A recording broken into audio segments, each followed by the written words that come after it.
இன்று சூரிய கிரகணம். கவனிக்க வேண்டியவை. சூரிய கிரகணம் வந்தால் என்ன செய்ய வேண்டும், என்ன செய்யக்கூடாது?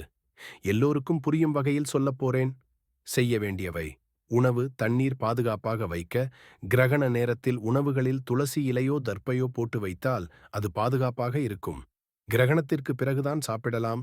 கிரகண நேரத்தில் உணவு சமைத்து சாப்பிட வேண்டாம். தியானம், இறை வழிபாடு செய்யலாம். இந்த நேரத்தில் மந்திர ஜபம், தியானம் செய்தால் நல்லதாம். கிரகணத்துக்கு பிறகு நல்லதொரு குளியல். வீட்டை சுத்தம் செய்யுங்கள். இது நம்முடைய உடலுக்கும் மனதுக்கும் நல்லது. செய்யக்கூடாதவை: நல்ல வேலைகளில் ஈடுபட வேண்டாம். திருமணம், வீட்டை மாற்றுவது, முக்கிய முடிவுகள் எல்லாம் தவிர்க்கலாம்.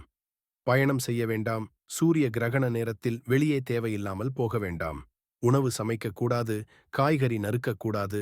எந்த சமையல் காரியத்திலும் ஈடுபட வேண்டாம். கர்ப்பிணி பெண்கள் கூடுதல் கவனம் வேண்டும்.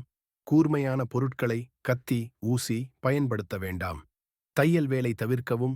கிரகண நேரத்தில் தையல் வேலை செய்வது நன்று அல்ல. வெறும் கண்களால் கிரகணத்தை பார்க்க கூடாது. பாதுகாப்பான கண்ணாடி இல்லாமல் பார்க்க முயற்சிக்காதீர்கள். டிவியில் அல்லது ஆன்லைனில் பார்ப்பதே சிறந்தது. இந்த தகவலை உங்கள் நண்பர்களுக்கும் குடும்பத்தினருக்கும் பகிருங்கள். பாதுகாப்பாக இருங்கள்.